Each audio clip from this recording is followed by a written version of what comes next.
Hey there everyone, this is Samuel Johnson and welcome back to Lyoko Retrospectives. And today we're going to be discussing episode 84 of Code Lyoko, Guided Missile. And in this episode, Jeremy wins a contest to fly in a military jet. This of course befuddles the young genius because he doesn't remember entering such a contest.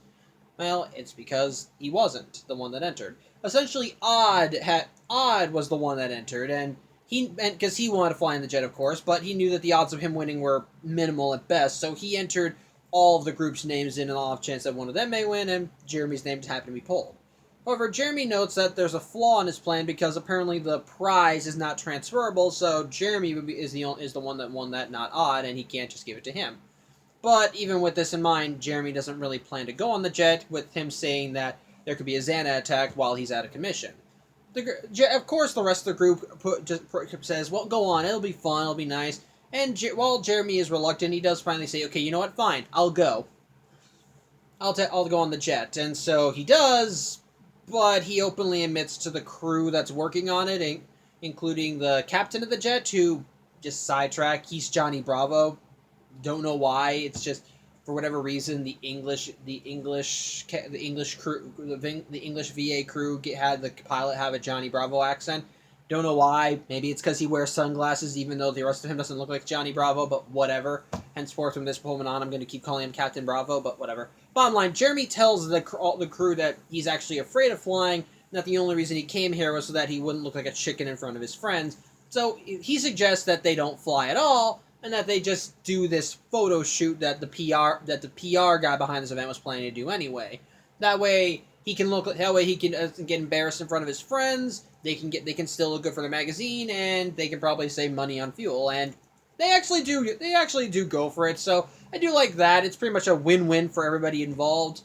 But of course, that's when XANA strikes. As while Jeremy and the pilot are in the jet taking photos, XANA activates a tower and takes control of the jet, causing them both to be stuck in it while it flies off. Aelita, of course, was monitoring the super scan, so she was alerted when a tower is activated, and so she calls the group, and while the pilot does try to get control of the onboard computer, XANA being XANA, he zaps him and knocks him out, allowing Jeremy to get access to the communications and contact the group when they're in the factory. As such, both sides are able to coordinate, and they're able to figure out that what XANA's planning is that he wants to use the fighter jet to launch a missile at the factory once it gets within range, which at that point in time the jet was 15 minutes away from the factory. As on top of that, as the episode goes on, with the threat of a rogue military jet on their home soil, the military says that they have to risk shooting it down. And of course, since XANA is obviously trying to kill two birds with one stone here, the parachutes that would the eject sequence that would normally get Jeremy the pilot out of there is malfunctioning. So yeah, the groups they're on essentially everyone's on an even more limited time frame. If they don't activate the tower in time, either the factory's going to get blown up by a missile or Jeremy's going to get shot out of the sky. So yeah, they're kind of on a crunch here. As such, from there, the typical Lyoko fare happens. Aelita is able to virtualize herself and the rest of the group into Lyoko. There are monsters there guarding the tower. The rest of the group takes care of them, and while they're distracted, William comes in, knocks out Aelita with the intent of throwing her in the digital sea to lure her dad out. Of course, the group gets into a fight. At least two of them get devirtualized. Then after that, it's all to this Ulrich and William. They get into another fight, which in this episode actually kind of makes me more appreciate seeing William as a villain. I'll talk about that when I get my thoughts on the episode. Ulrich wins. Aelita wakes up, and they manage to deactivate the tower and turn back time just before the missile hits, and the jet that Jeremy and the pilot are on crashes. So yeah.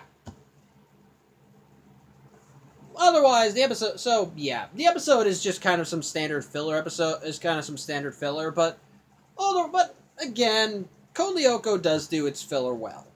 In this case, the threat is of course still a unique one and still just kind of back to the season 1 standard stuff. We got some regular hijinks, and as you do when you have the Return to the Past, instead they decide to take precautions when they go back, as while Jeremy still gets the envelope, he does send Odd in his place, and all he has Odd do is just say he's Jeremy Belpois, and of course Odd freaks out when he actually is on the jet. So that's some karma. So I guess that's kind of karma right there. But otherwise the episode is just fine. It's perfectly fine. Still rather entertaining. Again, what makes it, again, as you do with the XANA plots, they're appropriately tense and very interesting. And again, it's still rather unique and creative to see XANA trying out different things and taking advantage of certain situations, because essentially, if the group did not activate the tower in time, this would have been a win-win for XANA. If the jet got shot out of the sky before they launched the missile, then Jeremy would have gone down with it, meaning that the Lyoko group would at least be down one. If the jet wasn't shot out of the sky before then XANA would be able to launch the missile and destroy the factory. And then, of course, since XANA further sabotaged the jet after he launched the missile, of course, Jeremy was going to die anyway. So if the group hadn't deactivated the tower when they did, there would have been no way for XANA to lose this. It's just kind of poetic irony, just kind of having Jeremy be at the epicenter of the destruction of his friends and the factory. It's just cruel XANA being evil dickweed stuff. I like it. I'm trying to think of what else I liked about it. Well, I suppose one of the other thing I did kind of appreciate, which is a minor thing, admittedly, in the grand scheme of the episode, but it was kind of cute, is that there was a very, very minor subplot involving Aelita getting a postcard, but of course she's wondering who the hell sent it, because the list of people who are aware of her existence is minimal at best. So, of course, she's trying to figure out, and yeah, by the end of the episode, it's revealed to be Jeremy. It turns out that he did his best to try and write out the postcard and make the handwriting, and it took him, and he practiced making sure that that the postcard's handwriting and his handwriting didn't match. So it was just him trying to be sweet, and I kind of like that. Just make her feel like he just wanted to make her feel like there was someone out there looking for her. Though, honestly, considering the list of options, it was either one of the group or XANA was just being a dick. Which, actually, they kind of make a humorous joke where Jeremy says that, obviously, XANA sent it, he must be on vacation since he's been inactive for a little while at the time of this episode. And I kind of just thought to myself, yeah, XANA went to Hawaii, he was planning to blow it up, but then he thought, you know what, this place is nice, I'm just gonna leave it be when I destroy the world. So, I just kind of think, I think that'd be like an amusing thought, just seeing, like, William just lounging on a beach, just lounging on one of those on a beach towel in his full Lyoko outfit, and everyone is just avoiding him. I don't know. It's a stupid thought, but kind of amusing to me. But still. Otherwise, I like that. Again, it's just kind of standard Lyoko fare, really. The rest of the episode is fine. It's got the appropriate amount of tension that all the other episodes have. Everything, of course, gets resolved just before everything goes to hell, which I like. And as I mentioned in the plot summary, we do of course have the conversation with William, and one of the things this episode made me realize, and one of the things that I actually do admire seeing William as one of XANA's soldiers, is kind of the countermeasure. Is kind of what he brings as an evil Lyoko warrior. In this case, in hand-to-hand combat. We've seen it before, and I might have commented on it before, but this episode kind of made me appreciate it on a different level, because while William is a soldier of XANA throughout the whole season, because he's not your standard mook or grunt or just a regular monster that XANA has under his sway, William thinks on a different level than the rest of XANA's troops.